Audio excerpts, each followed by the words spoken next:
নবী মুসা আলাইহিস সালাম, কোরআন আপনি খুলবেন ৪৪টা জায়গায় ৫৩২টা আয়াত আছে। সুবহানাল্লাহ, ৪৪টা জায়গার ৫৩২টা আয়াতে আল্লাহ রাব্বুল আলামিন মুসা ফেরাউন মুসা ফেরাউন মুসা ফেরাউন আমাদেরকে বলেছে। কোরআন কাদের জন্য? আচ্ছা, আমাদেরকে এই ঘটনাটা বারবার বলার কি কারণ? আল্লাহ পাক কেন এতবার করে মুসা আলাইহিস সালাম আর ফেরাউনের ঘটনা আমাদেরকে বলছেন? আমাদের উম্মার সাথে তার কি সম্পর্ক? সম্পর্ক হচ্ছে নবী সাল্লাল্লাহু আলাইহি ওয়াসাল্লামের সোনালী যুগ যেটা, সেটা চলে যাওয়ার পরে এই ফিতনার যুগে সারা বিশ্ব জুড়ে নতুন নতুন ফেরাউনদের উদ্ভব হবে ইনশাআল্লাহ। হয়েছে কি হয় নাই? এবং এটা চিরায়ত পরিণতি। আল্লাহ পাক এই এতবার করে ৫৩২ বার এই মানুষদেরকে ফেরাউনের গল্প কেন শোনাচ্ছেন?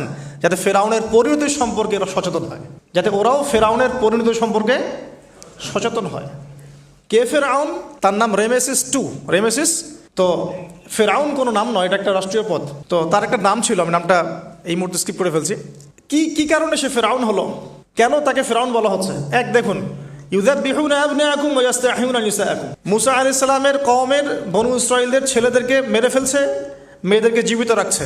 সারা বিশ্ব জুড়ে তোমরা কি মুসলমান ছেলেদেরকে মেরে ফেলছো না? এখন আমরা তাদেরকে বলতে চাই, মেসেজ দিতে চাই, সারা বিশ্ব জুড়ে নব্য ফেরাউনরা মুসলিম ছেলেদেরকে মেরে ফেলছে না? এখন মেয়েদেরকে জীবিত রাখছে না? এদেরকে মেসেজ দেওয়া হচ্ছে ৫৩২ বার, এদেরকে মেসেজ দেওয়া হচ্ছে। কে ফেরাউন? যে বলছে আনা রব্বুকুমুল আ'লা, আমি তোমাদের মহান রব। সারা ওয়ার্ল্ড যারা চালাচ্ছে তারা এই দাবি প্রত্যক্ষভাবে না করলেও পরোক্ষভাবে ঠিকই করছে। ওয়ার্ল্ডের কতগুলো জায়গায় আপনি দেখবেন যে অবনত চিত্তে আল্লাহ পাকের হুকুমের সামনে মাথা পেতে নিচ্ছে। কয়টা জায়গায় আল্লাহ পাকের সুপ্রিম লসগুলোকে এস্টাবলিশ করা হচ্ছে। তার এটাকে ইনডাইরেক্টলি আপনি চ্যালেঞ্জ করছেন, আল্লাহ পাকের কিতাবকে আপনি ইনডাইরেক্টলি চ্যালেঞ্জ করছেন। এবং এটা আপনি সরাসরি না বললেও, যে আমি মহান রব নই, এ কথা সরাসরি না বললেও আপনার কাজে এটা প্রমাণ করছেন। আল্লাহ পাকের সমস্ত আহকাম হুকুম ইসলামিক বিধানগুলোকে উঠিয়ে দিয়ে জাহেলিয়াত প্রতিষ্ঠা করছেন, শিক্ষা ক্ষেত্রে, সাংস্কৃতিক ক্ষেত্রে, অর্থনৈতিক ক্ষেত্রে, ইভেন পলিটিক্যাল ক্ষেত্র। তাহলে এটা কি ফেরাউনের আচরণ নয়? এটা কি ফেরাউনের আচরণ নয়? ফেরাউন কাকে বলে? ফেরাউনের ডেফিনেশন কি আসলে? তাকে একটার পর একটা নিদর্শন দেখানো হয়েছে। নয়টা নিদর্শন, 9টা দেখানো হয়েছে। আপনি সূরা তাহা পড়ুন, কসাস পড়ুন, পাবেন 9টা নিদর্শন। এতগুলো নিদর্শন আয়াত দেখার পরেও ফেরাউন ঈমান নিয়ে আসে নাই। তো এখন সারা ওয়ার্ল্ডে যারা আছে, বড় বড় ফেরাউন, নমরুদ, আজার, এদের সামনে নিদর্শনের অভাব আছে? এরপরেও কি তারা ইসলাম কবুল করছে, আত্মসমর্পণ করছে? ইসলামের উপর এত আগ্রাসন, এত ম্যাসাকার্ড অবস্থার পরেও ইসলাম কি দিন দিন কমছে না বাড়ছে? নিদর্শন মুসলিমদের উপরে এত সাংস্কৃতিক আগ্রাসন, শিক্ষাক্ষেত্রে আগ্রাসন, অর্থনৈতিক আগ্রাসন, পলিটিক্যাল আগ্রাসন, এরপরেও কি মুসলিমরা কমেছে না বেড়েছে? নিদর্শন। সারা বিশ্বে পর্দা কত কথা, তারপরে পশ্চিমারাই এখন পর্দা করছে, নিদর্শন। ওরাই এখন পর্দার দিকে আসছে। প্রতিটা জায়গায় আপনি দেখুন, শিক্ষা থেকে উঠাই দিচ্ছেন ইসলাম, কিন্তু তারপরেও মানুষ মাদ্রাসার দিকে আসছে, তারপরেও দিন দিন মানুষ কোরআন শিখছে, তারপরেও দিন দিন মানুষ হাদিস শিখছে। আমরা সংস্কৃতির নামে নগ্নতা বেহায়াপনা ছড়িয়ে দিচ্ছি, তারপরেও দেখুন দিন দিন মানুষ আবার আল্লাহর দিকে ফিরে আসছে। যুব সমাজকে নাস্তিক বানানোর জন্য কত কি না করলাম আমরা, কত কি যে করলাম যুবকদেরকে নাস্তিক বানানোর জন্য, কিন্তু তারপরেও ইয়াংদের একটা বড় অংশ দিন দিন ইসলামের দিকে ফিরে আসছে। আলহামদুলিল্লাহ। দেখুন, এখনও কিন্তু ফেরাউনদের সামনে নিদর্শন যাচ্ছে। সবচেয়ে বড় কথা, তারা আল্লাহ পাকের অথরিটি, আমরা সভরেন্টি বলি যেটাকে, এইটা দাবি করেছিল ফেরাউন। এখন সেই সভরেন্টি দাবি করছি আমরা বড় বড় সংস্থাগুলোর মধ্য দিয়ে। আপনি আমাকে সরাসরি জিজ্ঞাসা করলে আমি বলবো ইউনাইটেড নেশনস একটা ফেরাউন। অফকোর্স ফেরাউন, কারণ সে সারা ওয়ার্ল্ডকে আল্লাহ পাকের হুকুম আহকাম থেকে বের করে মানুষের হুকুম আহকামের দিকে নিয়ে গেছে। সিম্পল। এখন আশুরার সাথে এগুলোর কি সম্পর্ক? এবার এই বিষয়টা দেখুন, একটু খেয়াল করুন, একটু মনোযোগ দিন। নবী মুসা আলাইহিস সালামকে আল্লাহ রাব্বুল আলামিন জন্ম দিয়েছেন কোন বছর জানেন? যেই বছর ওই সন্তান জন্মটা স্থগিত ছিল, 1 বছর তারা সন্তান জবাই করা। জ্যোতিষীরা বলেছিল একজন আসবে তোমার সিংহাসন কেড়ে নিবে। মুসা আলাইহিস সালামের নাম উল্লেখ করা হয় নাই। ফেরাউন খুব সতর্ক, এরপর থেকে যে বাচ্চাই জন্ম নেয় হত্যা করা হয়। সুবহানাল্লাহ। এখন সারা বিশ্বে বাচ্চাদেরকে হত্যা করা হচ্ছে না? আপনি ইয়েমেনের দিকে তাকান, সিরিয়ার দিকে তাকান, লেবানন, জর্ডান দেখেন, প্যালেস্টাইনের দিকে তাকান, আপনি প্যালেস্টাইনের দিকে তাকান, কতগুলো বাচ্চা, নিরীহ বাচ্চাদেরকে এত মারার পরেও আলহামদুলিল্লাহ আল্লাহ পাক ওইখানকার মাদের গর্ভে যমজ সন্তান দান করে। দেখবেন পৃথিবীর সবচেয়ে বেশি যমজ সন্তান হয় ছেলে সন্তান প্যালেস্টাইনে। সুবহান আল্লাহ পাকে দেখেন। তো মুসা আলাইহিস সালামকে আল্লাহ পাক জন্ম দিয়েছেন পরের বছর, মানে যে বছর জবাই করা চলছে তার পরের বছর মুসা আলাইহিস সালাম জন্ম নিয়েছে। এবার তার মা তো ভীত সন্ত্রস্ত, কি করবেন, কিভাবে হবে, ফেরাউন জানতে পারলে তো মেরে ফেলা হবে। এখন আল্লাহ পাক তাকে ওহী করলেন। এই ওহীটা নবুয়ত না, কিন্তু মনের মধ্যে ইলহাম। এটা কি বলি? ইলহাম। যে তুমি তোমার সন্তানকে ভাসিয়ে দাও। কোথায় ভাসাবে? কোনো মা পারবে? বলেন তো, মারা কেটে পারবে? ও মুসা আলাইহিস সালামের মায়ের কলবটা কেঁদে উঠলো। আল্লাহ পাক বলছেন, আমি যদি তার কলবকে দৃঢ় না রাখতাম সেই কাজ করতে পারতো না। সুবহানাল্লাহ। তার অন্তরকে দৃঢ় কে রাখে? আল্লাহ। আমরা সে আল্লাহর কাছে অন্তরের কলবের দৃঢ়তা কামনা করি। আমি এই জায়গা থেকে একটু মনোযোগ দিয়ে বুঝতে হবে, আস্তে আস্তে শেষ করে দিব। এবার আল্লাহ রাব্বুল আলামিনের শান এবং তার পরিকল্পনা দেখুন। আল্লাহ পাক মুসা আলাইহিস সালামের চেহারার মধ্যে মোহাব্বত, ভালোবাসা দিয়ে দিয়েছেন। মানে সুবহানাল্লাহ। অনেক মানুষ আছে না, বাচ্চা দেখলে মহব্বত জাগে, ভালো লাগে, খুব আদর করতে ইচ্ছা করে। ফেরাউনের ঘরে সন্তান নাই, তার স্ত্রী পানির ঘাটে বাচ্চা চলে আসলো। বাচ্চা দেখে সে বলছে, মাশাআল্লাহ, এত চমৎকার একটা সন্তান, ফুটফুটে বাচ্চা। ফেরাউনের কাছে নিয়ে গিয়ে বলছে, একে রেখে দেই, লা তাকতুলু, তাকে হত্যা করো না, আয়সা ইয়ানফাআনা আও নাত্তাখিযাহু ওয়ালাদা, তাকে আমরা রেখে দেই, হয়তো সে উপকারে আসবে, অথবা কোনো আমরা তাকে সন্তান হিসেবে গ্রহণ করতে পারি। তো ফেরাউন কিন্তু খুব সতর্ক ছিল। তারপরে আল্লাহ পাক তারই ঘরে মুসা আলাইহিস সালামকে বড় করলেন। সুবহানাল্লাহ। আর মুসা আলাইহিস সালাম, ফেরাউনের স্ত্রী দুধও পান করছে না। তখন মুসা আলাইহিস সালাম একজন বোন আছে, সে গিয়ে তাদেরকে খবর দিল যে আমরা কি তোমাদেরকে হাল আদুল্লুকুম আলা মান ইয়াকফুলু, এমন একজনের কথা বলবো যে মুসাকে দুধ পান করাবে, এই বাচ্চাকে দুধ পান করাবে। আল্লাহ পাকের কি কৌশল! আল্লাহ পাক ওই মায়ের কোলেই আবার মুসা আলাইহিস সালামকে ফিরিয়ে দিলেন। এদিকে মায়ের দুধ খাচ্ছে, ফেরাউনের ঘরে বড় হচ্ছে, আবার ফেরাউন একটা বড় অঙ্কের হাদিয়া তার মাকে দিচ্ছে দুধ পান করানোর জন্য। সুবহানাল্লাহ। আল্লাহ পাকের পরিকল্পনা দেখেন। আমি আসলে বুঝাতে পারছি না ভাই, আমার ল্যাঙ্গুয়েজের প্রবলেমের কারণে মাফ করবেন। অনেক তথ্য মাথায় থাকলে কথা বলা টাফ হয়ে যায়। তো সুবহানাল্লাহ, আল্লাহ পাকের পরিকল্পনা দেখুন। যে নবী মুহাম্মদ সাল্লাল্লাহু আলাইহি ওয়াসাল্লামকে মক্কা থেকে তাড়িয়ে দিচ্ছে মানুষ, আল্লাহ রাব্বুল আলামিন সেই মক্কা নবীর পায়ের সামনে এনে দিলেন। সুবহানাল্লাহ। মাত্র 8 বছরের ব্যবধানে। যে বদর যুদ্ধে মুসলিমদেরকে একদম নিঃশেষ করে দেওয়ার প্ল্যান করা হয়েছে, ওই বদরেই আল্লাহ রাব্বুল আলামিন আবু জেহেলের মৃত্যু লিখে রাখলেন। যে ইউসুফকে কুয়ায় ফেলে দিল তার ভাইরা, সেই ইউসুফকে আল্লাহ পাক সেখান থেকে কারাগার, রাজপ্রাসাদ, সেখান থেকে কারাগার, সেখান থেকে আবার নিয়ে আসলেন মিশরের পলিটিক্যাল পাওয়ারে। আল্লাহর পরিকল্পনা। যে ইয়াসরিব একসময় ইহুদিদের দাপটের জায়গা ছিল, ওই ইয়াসরিব মুসলিমদের পরতলগত করলেন আল্লাহ পাক হিজরত করিয়া। বাদশাহ নাজাশী আবিসিনিয়ায়, আমি তো মালয়েশিয়াকে একটা আবিসিনিয়া মনে করি, এখানে মাশাআল্লাহ এরকম পরিবেশ আছে, শান্তিপূর্ণ ইসলামী পরিবেশ। বাদশাহ নাজাশীর এরকম পরিবেশ ছিল। বাদশাহ নাজাশী কিন্তু মুসলিম ছিল না, সে খ্রিস্টান ছিল। তারপরেও নবীজি বলতেন, বাদশাহ নাজাশীর রাজ্যে কেউ জুলুমের শিকার হয় না। সুবহানাল্লাহ। যদিও সে মুসলিম ছিল না, ওখানে ইসলাম নিয়ে গেলেন আল্লাহ পাক। ওখান থেকে পুরো আফ্রিকায় ইসলাম ছড়িয়ে পড়লো। সুবহানাল্লাহ। এক খালেদ বিন ওয়ালিদ রাদিয়াল্লাহু আনহু, যার হাতে উহুদ যুদ্ধে বহু মুসলিমের প্রাণ গিয়েছে না, সেই মানুষকে আল্লাহ রাব্বুল আলামিন হেদায়েত দিয়ে 100টা যুদ্ধ করিয়েছেন। সুবহানাল্লাহ। আল্লাহ পাকের পরিকল্পনা আমরা বুঝতে পারবো না। আল্লাহ পাকের পরিকল্পনা আমরা বুঝতে পারবো না। মাকারু ওয়া মাকারাল্লাহ, তারা কৌশল করে, আল্লাহ পাকও পরিকল্পনা করে।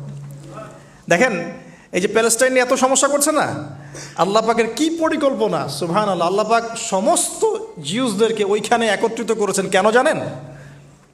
কেন জানেন? আল্লাহ পাক এই যে 1914 থেকে নিয়ে 2023 এই যে সালগুলো চলছে, 100 বছর, লাস্ট 100 বছরে সারা ওয়ার্ল্ডের জিউসদেরকে ওখানে একত্রিত কেন করেছেন জানেন? যেইভাবে আল্লাহ পাক ফেরাউনের দলবলকে লোহিত সাগরে ডুবিয়ে দিয়েছেন, ওইভাবে আল্লাহ পাক প্যালেস্টাইনিদের সবাইকে ডুবাবে ইনশাআল্লাহ। এটাও আল্লাহ পাকের একটা বড় পরিকল্পনা। এটা ওরা বুঝতে পারছে না, কিন্তু সময় সাক্ষী দেবে ইনশাআল্লাহ। দেখে নিন, আমরা 100% হলফ করে বলতে পারি এটা হবেই ইনশাআল্লাহ। এই কারণেই লাস্ট এই যে অটোম্যানদের ডিফিটের পর থেকে নিয়ে 1970 থেকে নিয়ে যে first world war, second world war করতে করতে সব জায়গা থেকে জিউসরাকে একত্রিত করেছে এখানে। বিকজ অফ লাস্ট একটা সর্বশেষ একটা ম্যাসাকার আল্লাহ পাক করবেন এদেরকে ইনশাআল্লাহ। কার হাতে? ঈসা আলাইহিস সালামের হাতে। আমাদের উম্মতের মধ্যে কে নেতৃত্ব দিবেন? ইমামুল মাহদি, যার নাম হবেন মুহাম্মদ। তার নাম কি? মুহাম্মদ। তার বাবার নাম আব্দুল্লাহ, তার মায়ের নাম হবে আমিনা। তো এটাও ক্লোজিং টাইম। এখন আসুন, তো আল্লাহ পাকের কি পরিকল্পনা! যৌবনকালটা আল্লাহ পাক মুসা আলাইহিস সালামকে ফেরাউনের ঘরেই কাটালেন। এবং আল্লাহ পাক মুসা আলাইহিস সালামকে দুটো গুণাবলী দিয়ে বড় করলেন, দুটো গুণাবলী মনে রাখবেন। এক হচ্ছে কওয়ী, তিনি শক্তিশালী ছিলেন, ফিজিক্যালি অনেক শক্তিশালী ছিলেন। আমিন মানে বিশ্বস্ত ছিলেন, কওয়ীউল আমিন, মনে থাকবে ইনশাআল্লাহ। আমরাও আল্লাহর কাছে দোয়া করি, আল্লাহ আমাদেরকে কওয়ী বানিয়ে দিন এবং আমিন বানিয়ে দিন, আমিন। এবার যৌবনে উপনীত হয়েছেন, টকবকা রক্ত, বাইরে বের হয়েছেন, বাইরে বের হয়ে দেখছেন যে দুজন ব্যক্তি লড়াই করছে, ইয়াক্তাতুলান রজুলান ইয়াক্তাতুলান, দুজন ব্যক্তি মারামারি করছে। একজন মিন শিয়াতি, তার বনু ইসরাইল কওমের মধ্যে, আরেকজন হচ্ছে আদুবি, তার শত্রুর মধ্যে। তো মুসা আলাইহিস সালাম গিয়ে সাহায্য করতে চাইলেন তার কম, আমরা বলি না দেশি ভাই সাপোর্ট দিই, তাই না? আচ্ছা, তো মুসা আলাইহিস সালাম গিয়ে সাপোর্ট দিতে গিয়ে শুনেন, ফাওয়াকাযাহু মুসা ফাকাদা আলাইহি, মুসা আলাইহিস সালাম মাত্র একটা ঘুষি দিয়েছেন, এক ঘুষিতেই ওই ব্যক্তি ডেড, স্পট ডেড। এই যে আমি গত একটা লেকচারে বলেছিলাম, চাইনিজ কন্টিনেন্টে যে মার্শাল আর্টসগুলো গড়ে উঠেছে এই কোরআন থেকে গড়ে উঠেছে। তার আগে ওদের সভ্যতা ছিল, সংস্কৃতি ছিল, ঠিক আছে। এক ঘুষিতে মানুষ মারা যায়, এটা কোরআন বলেছে। এক ঘুষিতে মানুষ মারা যায়, এটা কোরআন বলেছে। ওরা এখন রিসার্চ করে বের করে যে 6টা-7টা স্পট আছে মানুষের দেহে, এক ঘুষিতে মানুষ মারা যেতে পারে। কোরআনকে আমরা মূল্যায়ন করি না, কিন্তু কোরআনকে সারা দুনিয়ার অমুসলিমরা মূল্যায়ন করে ওদের স্বার্থে তারা আমাদের কোরআনকে মূল্যায়ন করে, আমাদের হাদিসকে মূল্যায়ন করে। আমরা করতে চাই না, আল্লাহ মাফ করুক আমাদেরকে। আমরা কোরআন পড়তে চাই না, গবেষণা করতে চাই না, অর্থ বুঝতে চাই না, একটু আরবি ভাষা শিখতে চাই না, কোরআনের বালাগাত ডেইলি একটু তেলাওয়াত করবো এক পারা, সেটা করতে চাই না। আল্লাহ পাক আমাদেরকে মাফ করুক এবং কোরআনওয়ালা বানিয়ে দিন, আমিন। কথাগুলো বলার উদ্দেশ্য আপনাদেরকে আঘাত করা নয়, আমি জাস্ট আপনাদের কলবে একটু ধাক্কা দেওয়ার চেষ্টা করছি, যাতে করে আপনারা সবাই কোরআন তেলাওয়াত করেন ডেইলি এক পারা করে। আল্লাহ কবুল করে নেবেন। এবার আসুন দেখুন, এবার কি হলো, এটা ইন্টেনশনালি ছিল না, আনইনটেনশনালি মুসা আলাইহিস সালাম এখন কিন্তু মানে হত্যার অপরাধী হয়ে গেছেন, তাই না? ফেরাউন তাকে ধরার জন্য বের হয়েছে দলবল নিয়ে, ওকে ধরতে হবে, এবার অ্যারেস্ট করতে হবে। তো একজন এসে পরামর্শ দিল যে তুমি এখান থেকে চলে যাও, তুমি এই মিশর থেকে চলে যাও, বের হয়ে যাও, নাহলে ফেরাউনের বাহিনী তোমাকে পেলে ধরে ফেলবে। এবার মুসা আলাইহিস সালাম চলে গেলেন কোথায়? মাদিয়ান। কোথায় বলেন? অনেক দূরে মাদিয়ান। মাদিয়ানে গিয়ে তার না আছে কোনো শেল্টার, না গার্ডিয়ান, না কোনো খাবার, না পানি, কিছুই নাই। ঠিক নবী সাল্লাল্লাহু আলাইহি ওয়াসাল্লামের সাহাবীরা হিজরত করেছেন আবিসিনিয়ায়, নবীজি হিজরত করেছেন একবার তায়েফে, ওখানে মার খেয়ে চলে আসতে হয়েছে না, মনে আছে? তায়েফের 3টা গোত্র ছিল, আব্দে ইয়ালাইল, আব্দে মাসউদ, হাবিব বিন আমর, এই 3 গোত্রের নেতা ছিল। এরা নবী সাল্লাল্লাহু আলাইহি ওয়াসাল্লামকে ছোট ছোট বাচ্চাদেরকে দিয়ে পিটিয়েছিল, নাউজুবিল্লাহ। তারপরে নবীজি বদদোয়া করেন নাই, ওখান থেকে চলে আসছেন মক্কায়। আমি গুছিয়ে বলছি শর্ট করে। তো এভাবে মুসা আলাইহিস সালামকেও হিজরত করতে হয়েছে। দেখেন, আবার নবীজিকে হিজরত করতে হচ্ছে মদিনায়। তার মানে হিজরা বিষয়টা ইসলামের সাথে সম্পৃক্ত। পরিবেশ পরিস্থিতি অনুকূলে না থাকলে, যেখানে ভালো পরিবেশ সেখানে গিয়ে মানুষ থাকতে হবে। আলহামদুলিল্লাহ, এখানে ভালো পরিবেশ আছে, আপনারা ভালো পরিবেশ পেয়েছেন। কিন্তু যারা চ্যালেঞ্জ গ্রহণ করে সমাজের জাহেলিয়াতগুলোকে সরানোর চেষ্টা করবে, সংস্কারের চেষ্টা করবে, তারা আল্লাহর কাছে অনেক বেশি পছন্দের। তার মানে প্রথম ফাইট আমাদেরকে করতে হবে। করতে করতে গিয়ে এক পর্যায়ে যদি দেখি যে না, আর পারছি না, তখন কি? হিজরা। এটা মাথায় রাখতে হয়। এখন নবী সাল্লাল্লাহু আলাইহি ওয়াসাল্লামকেও করতে হচ্ছে। মুসা আলাইহিস সালাম চলে গেলেন মিশর থেকে কোথায় বলেন? মাদিয়ানে। তখন আরেকজন নবী ছিলেন, তার নাম কি? শুআয়ব। মাশাআল্লাহ, শুআয়ব আলাইহিস সালাম। শুআয়ব আলাইহিস সালাম সম্পর্কে আল্লাহ পাক বলেছেন তিনি অত্যন্ত চমৎকার বাগ্মী ছিলেন, মানে তিনি নবীদের মধ্যে অনেক সুন্দর করে কথা বলতে পারতেন। সুবহানাল্লাহ, সুবহানাল্লাহ। তো শুআয়ব আলাইহিস সালামের কওমের নাম কওমে মাদিয়ান। বলে রাখি, এই কওমে মাদিয়ানকে আল্লাহ রাব্বুল আলামিন ধ্বংস করেছেন সর্বপ্রথম ভূমিকম্প দিয়ে। কি দিয়ে? পৃথিবীতে সর্বপ্রথম যে জাতিকে ভূমিকম্প দিয়ে ধ্বংস করা হয়েছে তার নাম কওমে মাদিয়ান। কেন ধ্বংস করা হয়েছে? মাপে কম দিত। কি করত? যেটা এখনকার ওয়ার্ল্ডের ইকোনমিক সুন্নাহ, নাউজুবিল্লাহ। মানুষকে ঠকানো এখনকার ওয়ার্ল্ডের ইকোনমিক সুন্নাহ। এবং এই মানুষকে ঠকানোর জন্য ইকোনমিক সেকশনে রিবা চালু করা হয়েছে। রিবা, সব জায়গায় রিবা, এভরি সিঙ্গল সেক্টর, যেটা under the foundation of World Bank আর IMF। রিবা আছে কি নাই? আর আমরা তো রিবাটাকে এখন মনেও করি না যে মায়ের সাথে জেনা করছি, মায়ের সাথে জেনা করছি। এটাই তো হাদিসের কথা। রিবার 70 শাখা আছে পাপের, 73 শাখা আছে পাপের, সর্বনিম্ন শাখা মায়ের সাথে জেনা করা, নাউজুবিল্লাহ। তো এটা ইকোনমিক সুন্নাহ হয়ে গেছে না এখন? মানুষকে ঠকানো, মাপে কম দেওয়া, রিবা। আর আমরা তো মাশাআল্লাহ ঘুষ ছাড়া কিছু হয় না, দুর্নীতি ছাড়া হয় না, টেবিল পাসই হচ্ছে না। আল্লাহ মাফ করুক আমাদেরকে। তবে এগুলা আমাদের ইবাদতকে নষ্ট করে ফেলছে। কারণ হারাম রিজিক থাকলে ইবাদত দোয়া কবুল হয় না। আল্লাহ পাক আমাদেরকে হালাল খাওয়ার তৌফিক দান করুন। এখন প্রিয় ভাইরা, ওখানে গিয়ে কিচ্ছু নাই, নিঃস্ব অবস্থায় কি দোয়া করতে পারেন একজন মানুষ, এই দোয়াটা শিখে নেন, ইনশাআল্লাহ আপনার জীবনের সমস্ত সংকট কেটে যাবে ইনশাআল্লাহ। আমি নিজেও এই দোয়াটা বেশি বেশি করার চেষ্টা করি। দোয়াটা হচ্ছে, মুসা আলাইহিস সালাম একটা গাছের নিচে হেলান দিয়ে বসলেন, বসে দেখলেন দুইজন মেয়ে দাঁড়িয়ে আছে দূরে, পানি নিতে পারছে না, লোকজন পানি নিয়ে যাচ্ছে, ওরা দাঁড়িয়ে আছে বেচারি। তো মুসা আলাইহিস সালাম গিয়ে বললেন, কি সমস্যা আপনাদের? এটা নিয়ে আপনারা আবার মেয়েদের সাথে কথা বলার চেষ্টা করেন না, ঠিক আছে? তো মাহারাম গায়রা মাহারাম মেনে চলে।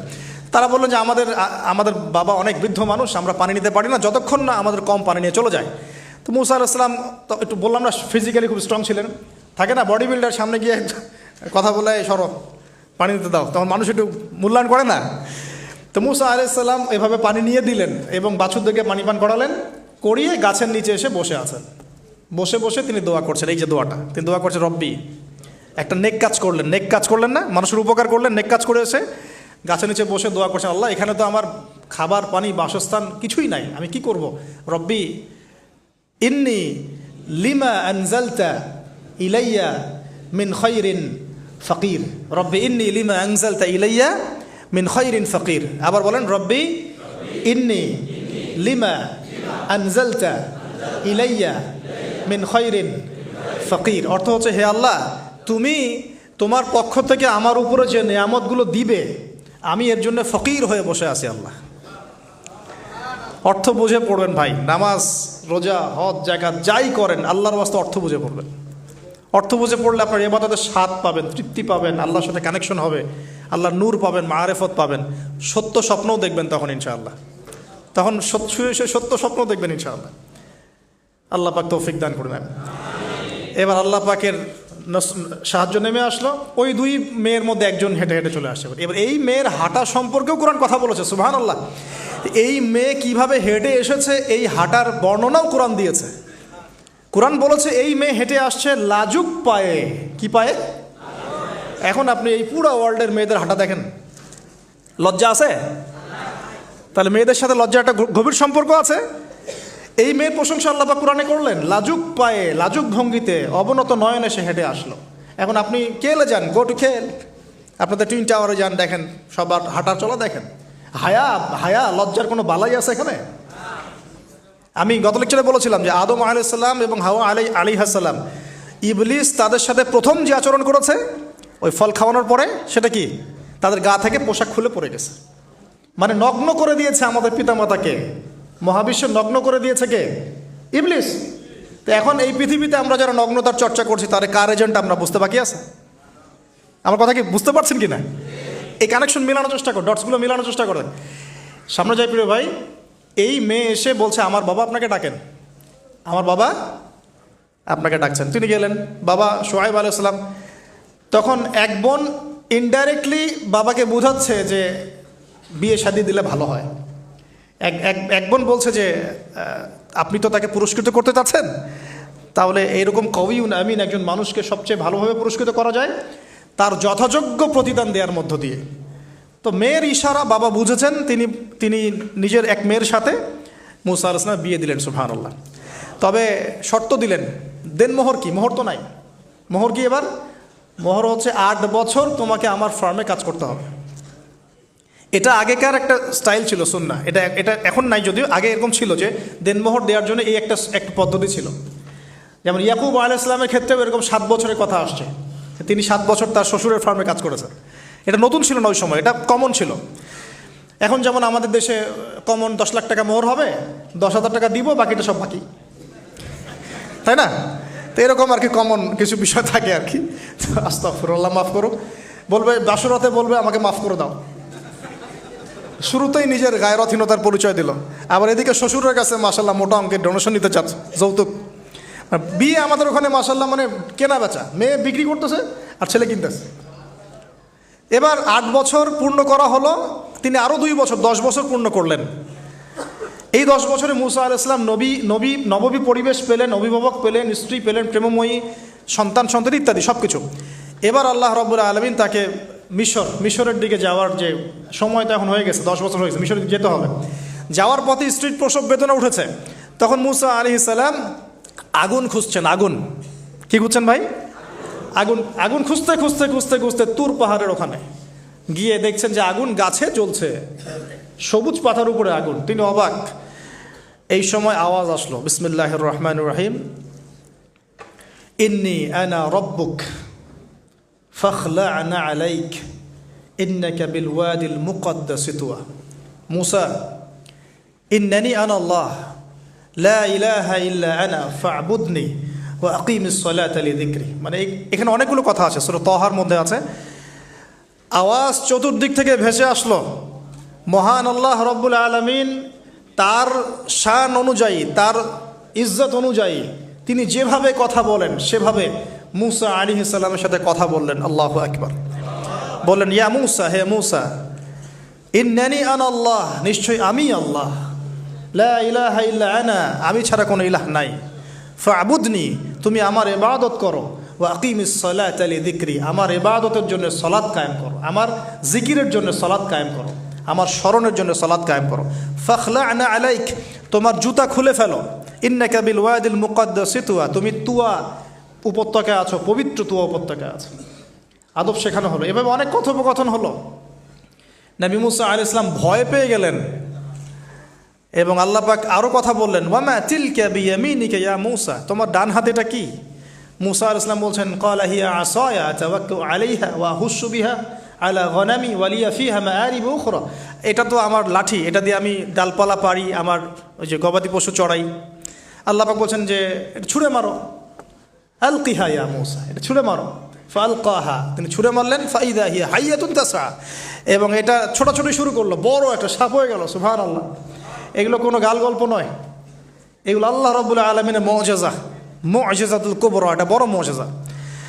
তিনি পিছনের দিকে দৌড়ানো শুরু করলেন সাপ দেখে, খাইফা ইয়াতারাক্কাব, মানে ভয়ে দৌড়ানো শুরু করলেন। আল্লাহ পাক বলছেন, লা ইয়াখাফু লাদাইনাল মুরসালিন, আমার কাছে রসুলগণ ভয় পায় না, তুমি ভয় পেও না, তুমি ওটাকে ধরো পিছন থেকে, সেটা আবার লাঠি হয়ে যাবে। পিছন থেকে হাত দেওয়া হলো, লাঠি হয়ে গেল। সুবহানাল্লাহ। এবার বলছেন যে তুমি তোমার বগলের নিচে হাত ঢুকাও। মুসা আলাইহিস সালাম বগলে হাত ঢুকালেন, বের করলেন, হাত থেকে টর্চ লাইটের মতো আলো বের হওয়া শুরু হলো। এটা দ্বিতীয় নিদর্শন। কেন দেয়া হলো নিদর্শন? এবার আল্লাহ পাক তার দায়িত্বটাকে বলছেন, তোমাকে নিদর্শনগুলো কেন দিলাম, তোমাকে মনোনীত কেন করলাম, কেন তোমাকে মনোনীত করলাম মুসা, তোমার কাজটা কি? তোমার কাজ এখন এইটা, ইযহাব ইলা ফিরআউনা ইন্নাহু তাগা, তুমি ফিরআউনের কাছে যাও। ফিরআউন সীমা লঙ্ঘন করেছে, মনে আছে ফিরআউনের কথা? সীমা লঙ্ঘন করেছে।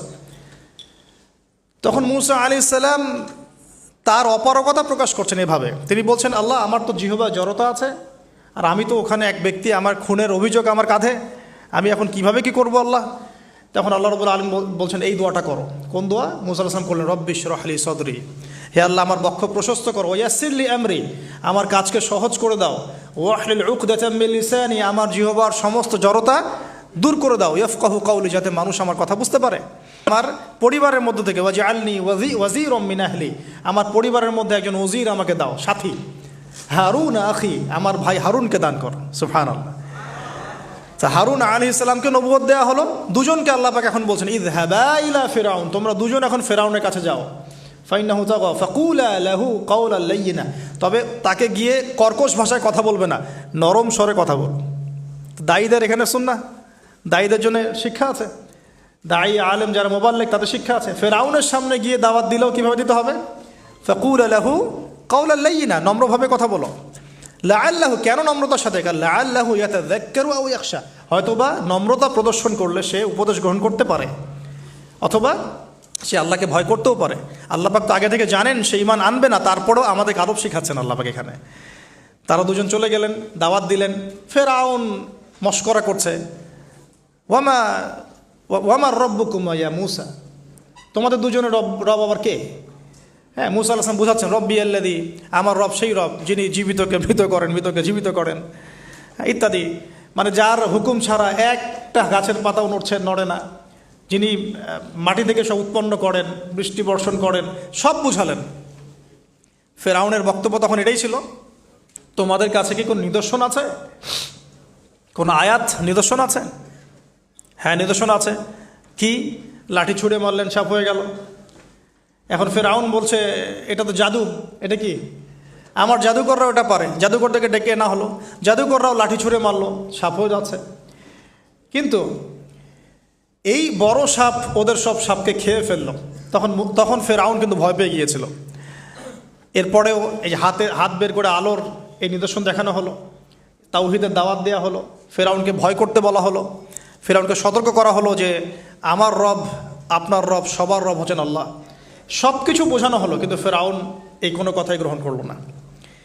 এরপরে সে বনু ইসরাইলকে ডিভাইড অ্যান্ড রুল করলো। ডিভাইড অ্যান্ড রুল মানে ওদেরকে ভাগ করতো এবং রুল করতো, ঠিক যেটা এখনকার গ্লোবাল অ্যাফেয়ার্সে করা হচ্ছে। ডিভাইড অ্যান্ড রুল, আমাদেরকে তারা ভাগ করে দিয়েছে। আমাদের পুরো কমিউনিটি, গ্লোবাল মুসলিম কমিউনিটিকে তারা ভাগ করে দিয়েছে এবং রুল, শাসন করছে। এবং কারো গায়ে আঘাত লাগলে আরেকজন গিয়ে সেই ব্যথা নিরসন করতে চায় না, বরং অপেক্ষা করে আমার গায়ে তো আর আসে নাই, তার গায়ে আসছে। ঠিক আছে ব্যাপারটা? এটা শুধু গ্লোবাল অ্যাফেয়ার্স না, এটা সবখানে, একটা রাষ্ট্রের ভিতরেও ঢুকে গেছে। ওই ভাইকে বলছে বলুক, আমাকে তো আর কিছু বলে নাই, ওকে গায়েব করে ফেলুক, আমাকে তো আর কিছু করে নাই, ও ভিতরে গেছে, আমাকে তো কিছু বলে নাই। এই আচরণের কারণে আস্তে আস্তে আস্তে আস্তে মুসলিমদের শক্তি সব সংকুচিত হয়ে আসে। এটা নতুন কোনো বিষয় না, ফেরাউনের সুন্নত এটা, ডিভাইড অ্যান্ড রুল, যেটা ব্রিটিশরা করে গেছে সারা ওয়ার্ল্ডে। সুবহানাল্লাহ, দেখুন সব কিছু ওরা কোরআন থেকেই নিচ্ছে মনে হচ্ছে আমার কাছে। তো এখন একটা দুইটা না, নয়টা পরীক্ষা ফেরাউনকে করা হলো। মুসা আলাইহিস সালাম যখন বলেন, দোয়া করেন, তখন গজব উঠে যায়। ফেরাউন তখন এসে বলে যে ঠিক আছে, তুমি দোয়া করো, তাহলে আমরা বনু ইসরাইলকে ছেড়ে দিব। যখনই মুসা আলাইহিস সালাম দোয়া করে, গজব উঠে যায়, সে আর বনু ইসরাইলকে ছাড়ে না। এখন এভাবে 9টার বর্ণনা আসছে। একবার আসছে পঙ্গপালের শাস্তি, একবার আসছে ব্যাঙের শাস্তি, একবার আসছে মহামারীর শাস্তি, একবার আসছে উকুনের শাস্তি, একবার রক্তের নদী। এরকম 9টা আযাব আল্লাহ পাক দিয়েছেন কাদেরকে? এই ফেরাউনের সম্প্রদায়। সর্বশেষ, আমি লম্বা করলাম না, সর্বশেষ যেটা হয়েছে, কারণ আমি কনক্লুশনে কিছু পয়েন্ট বলবো। সবশেষে যেটা হলো, 20 বছর, কত বছর? প্রায় 20 বছর জুলুম করলো ফেরাউন দাওয়াত পাওয়ার পরে। প্রায় 20 বছর। দাওয়াত পাওয়ার আগের কথা তো বাদ, ইসলামের দাওয়াত পাওয়ার প্রায় 20টা বছর সে বনু ইসরাইলকে এভাবেই টর্চার করতে থাকলো। 9টা নিদর্শন আসলো, কোনোটাই সে গ্রহণ করলো না। এবং সর্বশেষ তার কল ছিল যে আমি ছাড়া তোমাদের কোনো রব আছে এটা আমি জানি না, নাউজুবিল্লাহ। এবং সূরা নাবার মধ্যে আল্লাহ বলেছেন যে ফেরাউন বলেছিল আনা রব্বুকুমুল আ'লা, আমি তোমাদের মহান রব, নাউজুবিল্লাহ। এই ছিল ফেরাউনের শেষ স্টেটমেন্ট। এবার মুসা আলাইহিস সালাম বনু ইসরাইলকে নিয়ে চলে যাচ্ছেন মিশর থেকে। ফেরাউন দলবলে ধাওয়া করছে, সামনে সাগর আর পিছনে ফেরাউনের বাহিনী। মুসা আলাইহিস সালাম এখানে বনু ইসরাইলকে নিয়ে একটা রিম রক বলি আমরা, যেটা পাহাড়ে উঠতে সামনেও যেতে না পারে, পিছনেও যেতে না পারে, এরকম একটা অবস্থা। এই সময়ে মুসা আলাইহিস সালামের গোত্রের কিছু মানুষ বলেছিল যে ইয়া মুসা ইন্না লামুদরাকুন, হে মুসা আমরা তো ধরা পড়ে গেলাম, আমরা মনে হয় আজকে ধরা পড়ে গেলাম। এই অবস্থাতে মুসা আলাইহিস সালাম বলেছিলেন, একটু বোঝার চেষ্টা করেন, পিছনে ফেরাউনের বিশাল বাহিনী, সামনে সমুদ্র, যাওয়ার কোনো জায়গা নাই, একদম কোনো জায়গা নেই, খালি চোখে কোনো জায়গা দেখা যাচ্ছে না। ওই সময় খালি চোখে, বাহ্যিক চোখ দিয়ে কোনো উপায় দেখা যাচ্ছে না। বাহ্যিক চোখে ওই সময় কোনো উপায় দেখা যাচ্ছে না নিষ্কৃতির, নাজাতের। ঠিক এখন সারা ওয়ার্ল্ডে বাহ্যিক চোখে মুসলিমদের নাজাতের কোনো পথ দেখা যাচ্ছে না।